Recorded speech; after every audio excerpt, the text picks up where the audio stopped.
Hello everyone, triple a bright academy के YouTube channel पर आप सभी का स्वागत है। आज हम वीकली करंट अफेयर्स के एमसीक्यूज करेंगे। बहुत इंपॉर्टेंट एमसीक्यूज हैं आपके पेपर पॉइंट ऑफ व्यू से। तो चलिए स्टार्ट करते हैं, टाइम नहीं वेस्ट करेंगे आपका ज़्यादा। और 5th से लेकर 11th मार्च 2023 के करंट अफेयर आपको देखने को मिलते हैं। ठीक है, एक एक करंट अफेयर हम डिटेल में करेंगे, चीज़ों को देखेंगे, समझेंगे और आप मुझे अपना स्कोर भी बताएंगे कि आप कितना स्कोर कर पाते हैं इस पूरी की पूरी क्लास में। ठीक है, तो चलिए स्टार्ट करते हैं आपके साथ वीकली करंट अफेयर्स और कब से कब तक के 5 to 11th मार्च के। ठीक है, चलिए पहले क्वेश्चन पे आते हैं।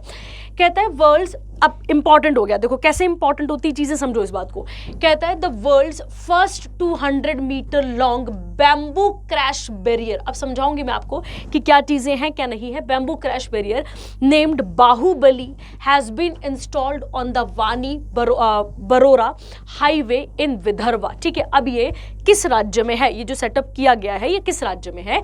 ऑप्शंस है तेलंगाना, उसके बाद है आंध्र प्रदेश, महाराष्ट्र और उसके बाद है केरला। ठीक है, तो आप मुझे आंसर बताएंगे इसका। ठीक है, कि बहुत इंपॉर्टेंट एमसीक्यू है क्योंकि वर्ल्ड में पहला बन रहा है। ठीक है, वर्ल्ड में पहला बनने जा रहा है, ऑटोमेटिकली इंपॉर्टेंट है। देखिए, अगर आप सभी ने, हम सभी सफर करते हैं, हम सभी बहुत दूर दूर तक सफर करते हैं। जब हम सफरों की बात करें, जितने भी हमारे पास रोड्स हैं उनके किनारों पे, ठीक है, और उनके बीच पे, फॉर एग्जाम्पल ये जाने के लिए, ये आने के लिए, तो अगर हम बात करें इस तरीके के रोड्स पे, तो ये बीच में जो बैरियर बनाए जाते हैं या फिर जो एक्सीडेंट से बचने के लिए, जानवरों को किसी तरीके का, क्योंकि जानवर भी क्या करते हैं, रोड पार करते हैं, उनके लिए, तो इस तरीके से दोनों तरफ क्या बनाए जाते हैं, बैरियर्स बनाए जाते हैं ताकि एक्सीडेंट ना हो।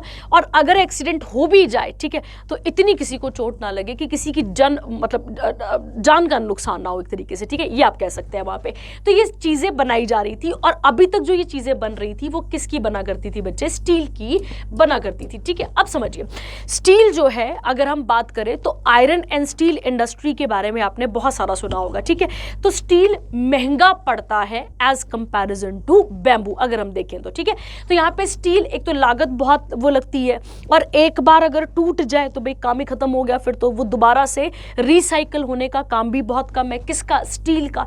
इसीलिए यहाँ पे क्या लाने की कोशिश की गई है? बैम्बू को। अब आप सोचेंगे कि बैम्बू इतना ज्यादा एफिशिएंट कैसे हो गया भाई कि बैम्बू जो है वो बचा पा रहा है किसी एक्सीडेंट वाले एरिया को। तो आप देखेंगे किस किस तरीके से क्या क्या हुआ है, अभी समझाती हूँ आपको। ठीक है, तो यहां तक तो आपको पहले बात क्लियर होगी कि वर्ल्ड का पहला 200 metre long bamboo crash barrier, आप समझ लीजिए जो क्रैश बैरियर है वो किसका बना होगा? अब बैम्बू का बना होगा, ये हमें क्लियर हो गया, जिसका नाम क्या होने वाला है? बाहुबली। इंस्टॉल किया गया है वानी वरोड़ा हाईवे विदर्भ वाले इलाके में। और जो भी बच्चा एंशिएंट हिस्ट्री अच्छे से पढ़ता है, मेडिवल पढ़ता है, तो आप कई बार विदर्भ रीजन का नाम सुनते हैं। और विदर्भ कहां पर आता है? महाराष्ट्र में आता है। विदर्भ कहां पर आता है? महाराष्ट्र में। अब देखते हैं इस न्यूज को पूरा डिटेल में। कहता है, अभी तो आपको बताई दिया, ठीक है, कहां कहां से क्या इंस्टॉल होने जा रहा है। तो चंद्रपुर से लेकर यावतमल डिस्ट्रिक्ट इन महाराष्ट्र। ये जो बैम्बू क्रैश बैरियर है इसका नाम दिया गया है Bahubali and has been developed after rigorous testing. अब देखिएगा, इस बैम्बू की प्रॉपर तरीके से टेस्टिंग हुई है, ऐसे ही नहीं कुछ भी रैंडमली उठा लिया गया कि चलिए भाई क्या बनाना है, हमें रोड सेफ्टी के लिए ये सब चीजें बनानी है। बिल्कुल नहीं, इसकी प्रॉपर तरीके से टेस्टिंग हुई है। देखिए कहां पर, कहता है at various government run institutions, बहुत सारे इंस्टीट्यूशंस में, as the national automotive test track, इन्होंने करा इसको चेक। उसके बाद central building research institute CBRI इन्होंने करा है। उसके बाद अगर हमसे पूछा जाए, ठीक है बेटा, अगर आप देखेंगे तो इस पूरे के पूरे बैम्बू की जब आप बात करते हैं, ये पूरा का पूरा बैम्बू तेल लगा है इस पे प्रॉपर तरीके से, पूरी की पूरी सेटिंग की गई है इस पे ताकि ये इतना स्ट्रॉन्ग, इतना स्ट्रेंथफुल हो सके कि आने वाली गाड़ी जो टक्कर बजे या जानवर जो हैं उनको प्रोटेक्ट किया जा सके। ठीक है, तो यहाँ पे कहता है कौन से, अच्छा बैम्बू की, अब बैम्बू एक ही प्रजाति तो नहीं है, बैम्बू की भी बहुत सारी स्पीसीज हैं। तो बैम्बू की कौन सी स्पीसी यूज हुई है? तो आपको याद रखना है बैम्बूसा बाल्कोआ। कौन सी वाली आती है? Bambusa balcooa, which has been treated with अब ये जो लिखा ना क्रियोसोटे ऑयल, ठीक है, ये ऑयल लगाया गया है and coated with recycled high density polyethylene. ठीक है, इस तरीके से इसको इतना स्ट्रॉन्ग बनाया गया है ताकि, और बहुत टेस्टिंग हुई बेटा, एक टेस्टिंग नहीं हुई है, बहुत सारी टेस्टिंग्स हुई है और उन सब में ये पास हुआ है। अब इसका सिग्निफिकेंस क्या है बच्चे, समझिए। अगर स्टील देखें आप तो स्टील महंगा पड़ता है, मैंने आपको पहले बता दिया, उसका रिसाइकल नहीं किया जा सकता, उसको रिसाइकल नहीं किया जा सकता है, बहुत महंगे कॉस्ट पड़ते हैं इन सब चीज़ों पे। पर अगर आप बैम्बू की बात करते हैं तो पहला तो आपको याद रखना है कि ये किस सेक्टर को बढ़ाएगा भाई, तो ये किस सेक्टर को बढ़ाएगा, ये एग्रीकल्चर सेक्टर को कहीं ना कहीं प्रमोट करेगा। जो किसान है अगर उसके आसपास कहीं बैम्बू भी है और बैम्बू की भी अगर ये स्पीसी वो लगाए, ठीक है, तो कह सकते हैं आप कि उसको इस चीज का फायदा देखने को मिलेगा। कहता है इसके बाद as this crash barrier offers a perfect alternative to steel and addresses environmental concern, और उसके बाद के भी, ठीक है, तो आपको ये पॉइंट यहां पर याद रखना है।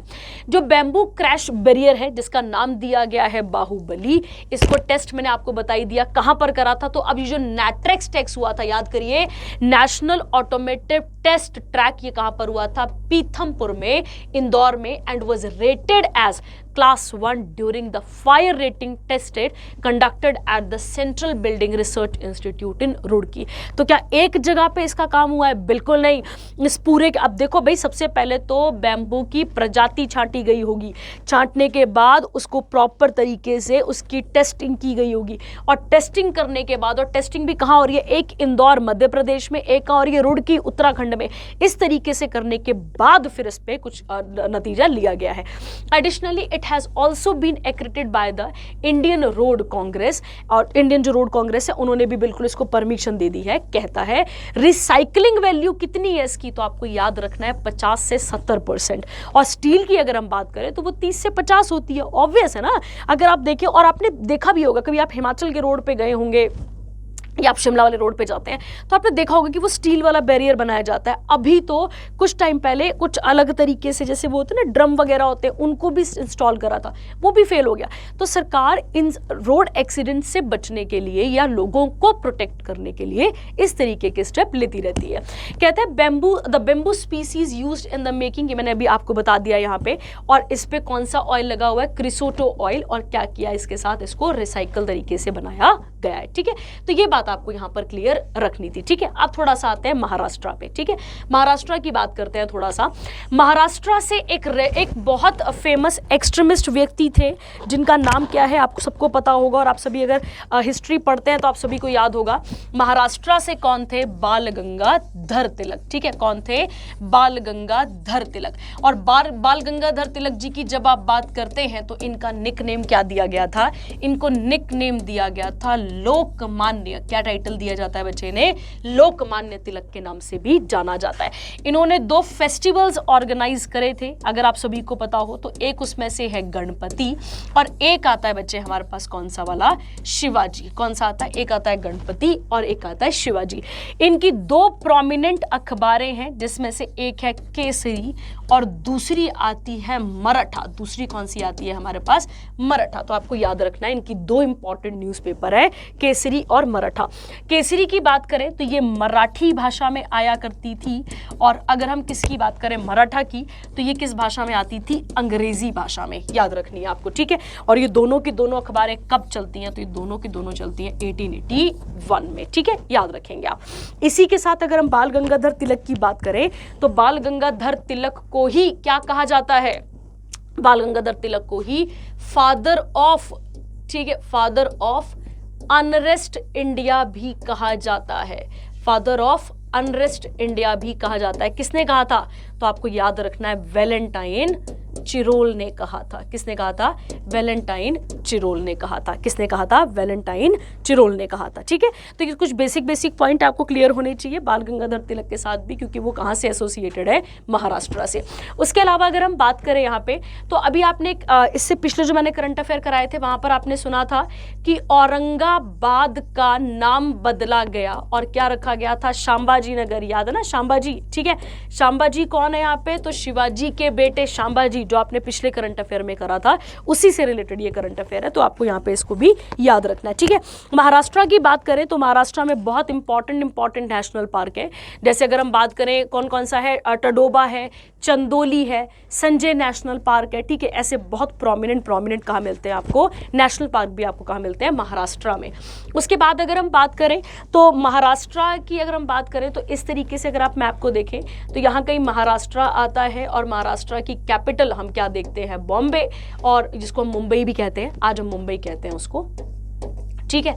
और मुंबई की जब हम बात करते हैं तो इसे क्या कहा जाता है, फाइनेंशियल कैपिटल ऑफ इंडिया। क्या कहते हैं बेटा इसको हम, फाइनेंशियल कैपिटल ऑफ इंडिया भी कहा जाता है, ठीक है। चलिए ये हो गए कुछ आपके पास इंपॉर्टेंट पॉइंट जो आपको यहाँ पे याद रखने हैं। तो आई थिंक आपको पहली न्यूज़ क्लियर हो चुकी है, जो कौन सी थी यहाँ पे कि 200 मीटर लॉन्ग जो है वो क्या बनने वाला है, बैम्बू क्रैश बैरियर, जिसका नाम होगा बाहुबली। किस राज्य में बनने वाला है, महाराष्ट्र में बनने वाला है, ठीक है। चलिए आगे अगली न्यूज़ पे। चलिए तो अब आपने फर्स्ट न्यूज़ को कवर कर लिया है, ये बहुत इंपॉर्टेंट न्यूज़ हो गई आपके लिए। अब हम आएंगे सेकंड क्वेश्चन पे। सेकंड क्वेश्चन ध्यान से सुनिएगा, देखिए क्या लिखा है, who was recently elected as new prime minister of Kuwait. अब देखिए ये जो अपॉइंटमेंट है ये री अपॉइंटमेंट है, ठीक है। तो आपको ध्यान रखना है ये कौन सी अपॉइंटमेंट है, री अपॉइंटमेंट है। अब ए ऑप्शन देखेंगे पहले हम ध्यान से, तो पहला है यहाँ पे ली डुक अन, ठीक है। उसके बाद है शेख अहमद अल सबा, उसके बाद है वो वेन थुओंग, और उसके बाद है साद अल सलीम अल सबा, ठीक है। तो अब इसके एक्सप्लेनेशन देखेंगे और इसका आंसर निकालेंगे हम। तो देखते हैं, देखिए क्या लिखा है, कुवैत क्राउन प्रिंस री अपॉइंटमेंट। मैंने भी आपको थोड़ी देर पहले ही बोला कि ये कौन सी अपॉइंटमेंट है, री अपॉइंटमेंट है, ठीक है, आपको याद रखनी है। और कौन है, Sheikh Ahmad Nawaf Al Sabah as a prime minister and ask him to nominate a cabinet state news agencies Kuna on Sunday more than a month after the government resigned due to renewed friction with the parliament, ठीक है। तो ये कुछ हुआ होगा वहाँ पे, इतना काम का नहीं है हमारे लिए अपॉइंटमेंट इंपॉर्टेंट है किसकी, शेख अहमद की, ठीक है। तो अब हमारे लिए ऑप्शन नंबर क्या बन गया, ध्यान से देखेंगे आप, तो बी बन गया। और अगर हम कुवैत की बात करें तो कुवैत की कैपिटल क्या आ जाएगी आपके पास, कुवैत सिटी, याद करने की ज़्यादा ज़रूरत ही नहीं है। और करेंसी आती है यहाँ पे कुवैती दिनार। थर्ड आती है, who has won the BBC Indian Sports Woman of the Year Award 2022। अगर आप इनकी पिक्चर को पहचान पा रहे हैं तो बहुत बहुत अच्छी बात है आपके लिए, आपको क्लियर हो जाएगा कि ये अवार्ड किसको मिला है। ऑप्शन देखेंगे यहाँ पे तो लिखा है मीराबाई चानू, उसके बाद है लोवलीना बोरगोहान, उसके बाद है कर्नम मलेश्वरी, और उसके बाद है बजरंग पुनिया। अगर आप देखें बच्चे, ठीक है, ये अपने आप में भारत के लिए एक बहुत ही, ऐसा कह लो कि एक बहुत ही प्राउड मोमेंट होता है, ठीक है, जब इस तरीके से हमें नवाजा जाता है या हमारे भारतीयों को क्या किया जाता है, नवाजा जाता है। अगर हम इसकी बात करें ऑप्शंस की तो आपको क्लियर हो चुके हैं, 4 ऑप्शंस है यहाँ पे। और ये कौन है तो आप सबको पता है ये कौन है, मीराबाई चानू है। कौन है ये, मीराबाई चानू।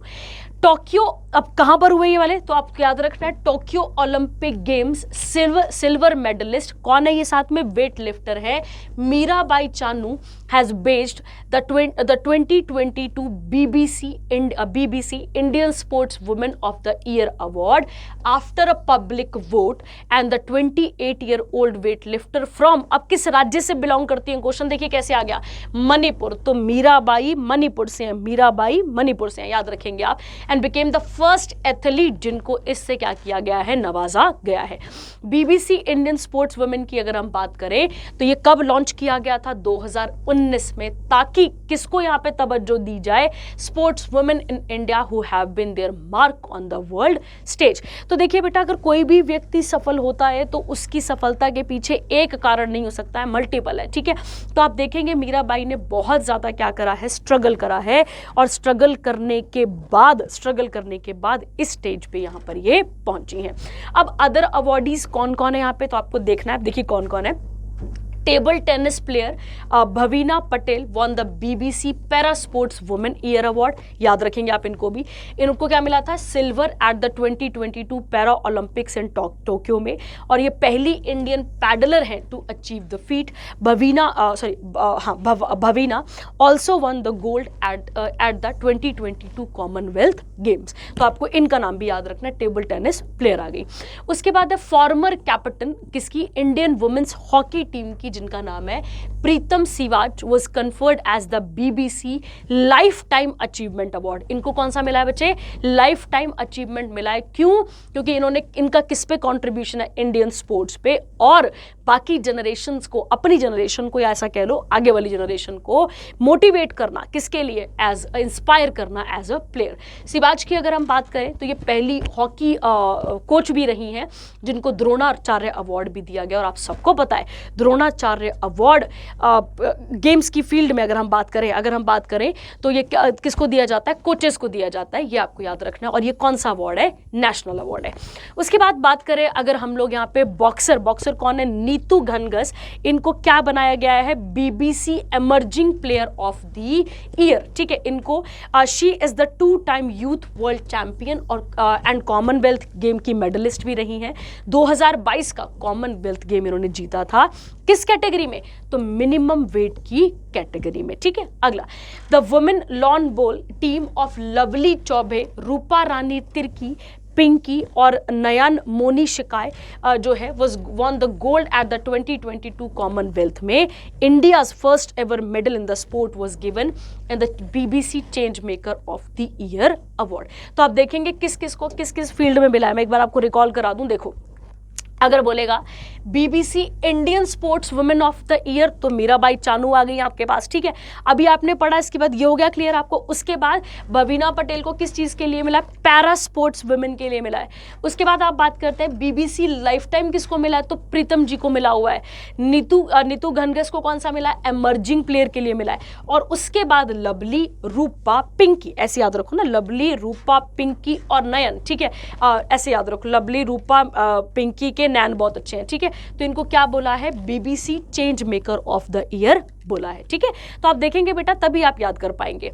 अब बीबीसी की बात कर लेते हैं। ठीक है, आप सबको पता है कि इसका फुल फॉर्म क्या है, तो आप सबको पता भी होगा। ठीक है, ब्रिटिश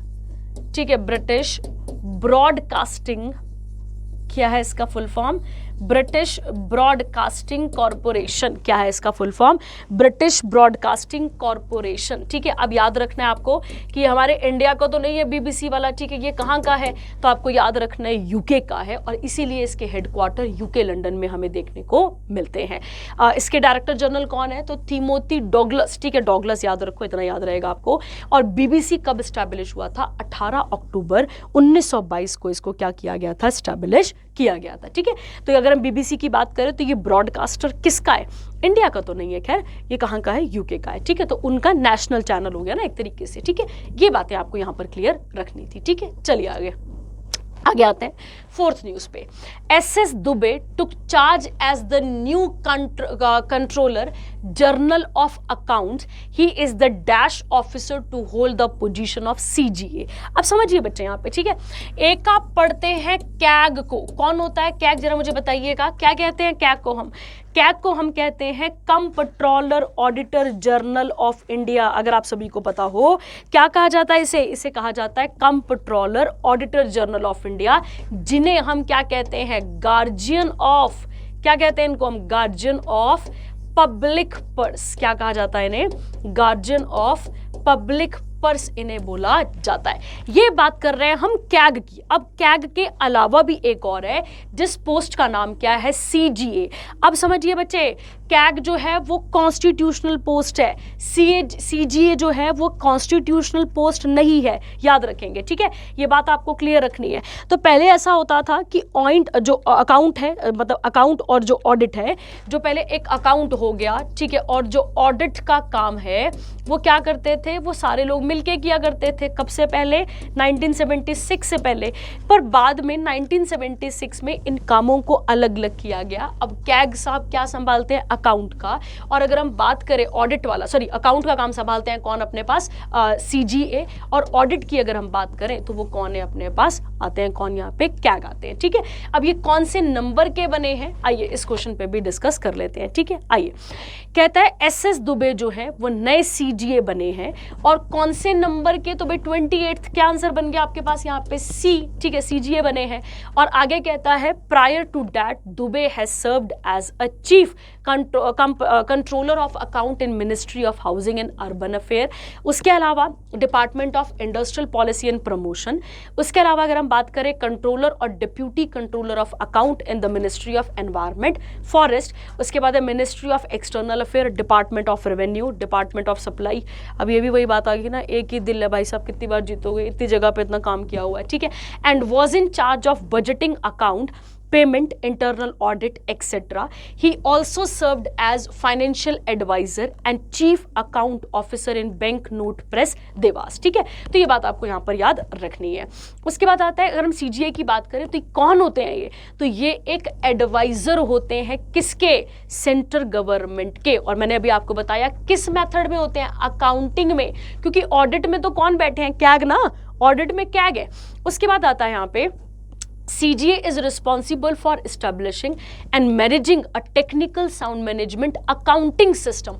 फोकस ही एक बात पे रखो, अकाउंटिंग सिस्टम पे, एंड प्रिपरेशन सबमिशन करना अकाउंट का भारत सरकार को। CGA की अगर हम बात करें तो ये इंटरनल ऑडिट्स भी देखते हैं किसके, सेंट्रल गवर्नमेंट के। और मैंने अभी आपको बता दिया कि CGA is not a constitutional post, याद रखिएगा, ठीक है। तो किसी भी प्रकार की संविधान में नहीं लिखा गया है कि CGA होना चाहिए है, ठीक है। इस बात को भी आप यहाँ पर याद रखेंगे। चलिए 5th पे आते हैं। The supreme court formed 5 member expert committee to look into Hindenburg report and the committee will be headed by. ये क्वेश्चन आई थिंक रिपीट हुआ है हमारे साथ, बिल्कुल अच्छी बात है, हम सीखेंगे यहाँ पे। निधि खत्री जी, सुनील वाजपेयी जी, अभय मनोहर सापरे और MS साहू, ठीक है। इनमें से कौन है जो इस कमेटी को हेड कर रहा है? देखिए भाई, अडानी जी की बात करें या फिर हम ऐसा कह सकते हैं गौतम अडानी जी की बात करें तो कुछ दिनों पहले हिंडनबर्ग ने अपनी रिपोर्ट को पेश करा था और उस पे आरोप लगाए थे, किसके ऊपर? अडानी जी के ऊपर, ठीक है, जो कि भारत के रिचेस्ट मैन में से एक यहाँ पर काउंट किए जाते हैं, ठीक है। जैसे ये बहुत प्रोमिनेंट हुए, बहुत फेमस होने लगे, ठीक है, बिल्कुल ही ग्रो कर गए, उसी टाइम पीरियड पे हिंडनबर्ग एक जो एजेंसी है, इसने क्या कर दिया यहाँ पे, इसने उनके ऊपर आरोप लगा दिए। अब उस आरोप को चेक करने के लिए हमारी जो कमेटी है वहां से उसको कौन हेड कर रहे हैं, अब देखते हैं। देखिए, कहता है तो supreme court bench led by, अब यहां से आपके पास क्वेश्चन निकल जाएगा, led by justice DY Chandrachud has appointed a 6 member की कमेटी, जिसमें कौन कौन है तो आपको याद रखना है, OP भट्ट, देवधार जी हैं, कमाथ जी है, नंदन नीलेकानी है, सोमेश्वर सुदर्शन है, और इनको हेड कौन करेगा? AM सप्रे जी करेंगे। कौन करेंगे? AM सप्रे, तो अभय मनोहर सप्रे, ये बात आपको यहां पर याद रखनी है। द कमेटी कंप्राइजिंग बैंकर भी हैं, जज भी हैं, लॉयर भी हैं, टेक वाले लोग भी यहाँ पर बैठे हैं, मतलब टेक्निकल वाले भी, ताकि वो किस रिपोर्ट को पूरा का पूरा चेक कर पाए, जो अडानी हिंडनबर्ग रिपोर्ट है इसको चेक कर पाए। कहा जाता है कि ये 106 पेजेस की रिपोर्ट है, अपने आप में ये छोटी रिपोर्ट नहीं है, बहुत बड़ी रिपोर्ट है, जो किसके ऊपर एलिगेशंस लगाती है? गौतम अडानी जी के ऊपर क्या लगाती है, क्या लगाती है ये, क्या बोलते हैं उसको, चार्जेस लगाती है, ठीक है, आरोप लगाती है। अगर हम बात करें हिंडनबर्ग रिसर्च कमीशन कंपनी की, तो ये एक फाइनेंशियल रिसर्च कंपनी है, आपको याद रखना है कौन सी कंपनी है हिंडनबर्ग वाली, ये फाइनेंशियल रिसर्च कंपनी है, जिसका गठन किया गया था 2017 में, ठीक है, जिसका गठन कब किया गया था? 2017 में। और ये जो नाम है हिंडनबर्ग, ठीक है, ये एक एयरशिप थी, उसके नाम पर इसका नाम दिया गया है हिंडनबर्ग, ठीक है। चलिए याद रखेंगे आप इसको भी। आगे आते हैं, इसके बाद हम 6 न्यूज पे। कहता है कौन सी सिटी है जहां पे पहला एडिशन होने जा रहा है? Joint military exercise was conducted between the Indian and the French army in March 2023। अब देखिए भाई, यहां से आपको तो क्लियर हो गया कि फ्रेंच, अब F से तो आप याद ही रख सकते हैं फ्रांस, तो यहाँ पे आ गया इंडो फ्रांस की जॉइंट मिलिट्री एक्सरसाइज है। कहां पर होने वाली है? तो महाराष्ट्र में, मध्य प्रदेश में, उड़ीसा में या तिरुवनंतपुरम में, ठीक है। देखते हैं अब इसको भी, आइए। कहता है 7 और 8 मार्च 2023 को इंडियन आर्मी और जो फ्रेंच आर्मी है, इन्होंने एक जॉइंट मिलिट्री एक्सरसाइज करी। कहां पे? नाम है इस जगह का पंगोदे मिलिट्री स्टेशन। कहां पर है? तिरुवनंतपुरम। कहां पे? केरला में। और आप सबको पता है, ठीक है, केरला की अगर हम बात करते हैं तो Kerala is known for cardamom spices, इसके लिए जाना जाता है। The 2 armies and are participating in this format. पहली बार ऐसा हो रहा है, with each contingent consisting of a company group from the 6th light armoured brigade, और इंडियन आर्मी के जो है वो कहां पर हो रहा है? ये तिरुवनंतपुरम में। अगर हम इसकी बात करें, ये बहुत इंपॉर्टेंट है। देखिए बेटा, अगर आप देखें इन सब चीजों को समझिए, ये एक्सरसाइज क्यों करवाई जाती हैं। इन एक्सरसाइज की एक अपनी इंपॉर्टेंस है, ताकि मनोबल बढ़े, ठीक है, मनोबल बोलने का मतलब है ताकि इंस्पायर किया जा सके और एक दूसरे की टेक्निकलिटी को भी सीखा जा सके, ठीक है। ये बात आपको यहाँ पे क्लियर रखनी है। तो क्या क्या बात हो रही है यहाँ पे? टू इम्प्रूव टेक्टिकल इंटरऑपरेबिलिटी, उसके बाद है कोऑर्डिनेशन होना चाहिए, कोलैबोरेट होना चाहिए दोनों का, ठीक है, ताकि किसी भी तरीके का कैंप इनको कहां पर शिफ्ट किया जाए, डिजास्टर रिलीफ सप्लाई में किसी भी तरीके के ऑप्शन पे इन्हें भेजा जाए, और जहां जहां कहां पड़ेगी इनकी जरूरत पड़ती है, ठीक है। आगे या अगर हम इसकी बात करें, ठीक है, तो ये किसके बीच का कॉपरेशन बढ़ाएगी? इंडिया और फ्रांस का भी। कैपिटल की बात करें फ्रांस की तो क्या आती है? पेरिस। इसके बाद अगर हम बात करें यहाँ पे फ्रांस की, तो इसके प्रेसिडेंट कौन है? एम्मेनुएल मैक्रन, सॉरी। उसके बाद आर्मी स्टाफ के इंडिया की बात करें तो कौन है? मनोज पांडे जी। और हमारे CDS की बात करें तो वो कौन है? अनिल चौहान जी। तो ये बातें आपको यहाँ पर याद रखनी है। उसके अलावा एक एक्सरसाइज गरुड़ भी करते हैं हम, आप सभी को पता होगा। एक कौन सी करते हैं हम? गरुड़। गरुड़ के बाद एक और हम करते हैं जिसका नाम है वरुण, और वरुण के बाद एक और एक्सरसाइज है फ्रांस के साथ हमारी शक्ति। ठीक है, कौन कौन सी है? गरुड़, वरुण और शक्ति। गरुड़ की बात करें तो ये एयरफोर्स है। गरुड़ की बात करें तो ये कौन सी है? हमारे पास एयरफोर्स है, आपको याद रखना है। वरुण की बात करें तो ये नेवी एक्सरसाइज है, याद रखेंगे आप।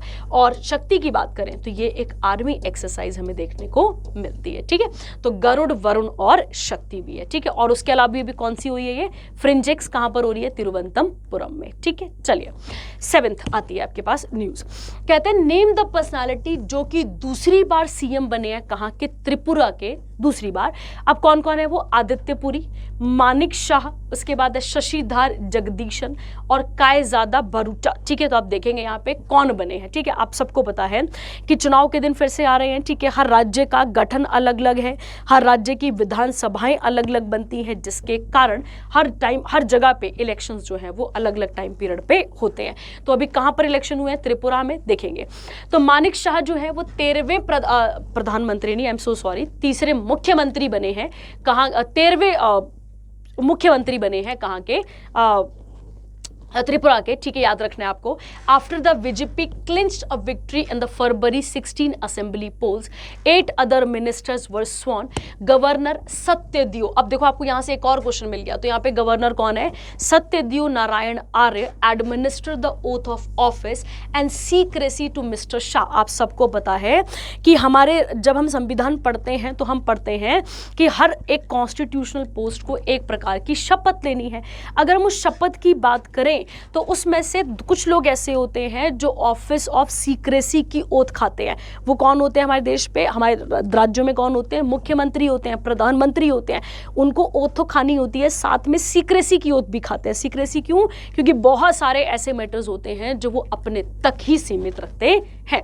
उसके बाद अगर हम बात करें यहाँ पे तो प्राइम मिनिस्टर नरेंद्र मोदी जी भी थे यहाँ पे, उसी के साथ अमित शाह जी भी थे यहाँ पे। मैराथन हुआ प्रॉपर तरीके से और इनको क्या दिलाई गई? इनको ओथ दिलाई गई। ठीक है, आपको याद रखना है।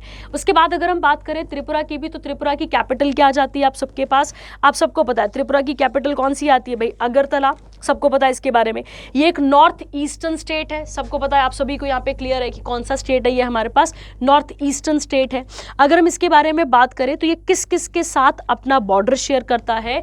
तो ये मिजोरम के साथ अपना बॉर्डर शेयर करता है, असम के साथ करता है, और कौन सी कंट्री के साथ करता है? तो आप सबको पता है कि नॉर्थ ईस्टर्न्स मेजरली में किसके साथ अपना बॉर्डर शेयर करती हैं? बांग्लादेश के साथ। और ये वही बांग्लादेश है जिसका नेशनल एंथम है अमर सोनार बांग्ला। किसने लिखा ये गाना?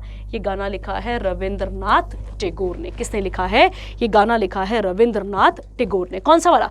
अमर सोनार बांग्ला। ठीक है, और त्रिपुरा अपना इंटरनेशनल बॉर्डर किसके साथ शेयर कर रहा है? तो वो आपको याद रखना है किसके साथ करता है? बांग्लादेश के साथ। और बाकी किस राज्य के साथ है? मिजोरम और असम के साथ भी करता है। ठीक है, चलिए आगे बढ़ते हैं 8th पे।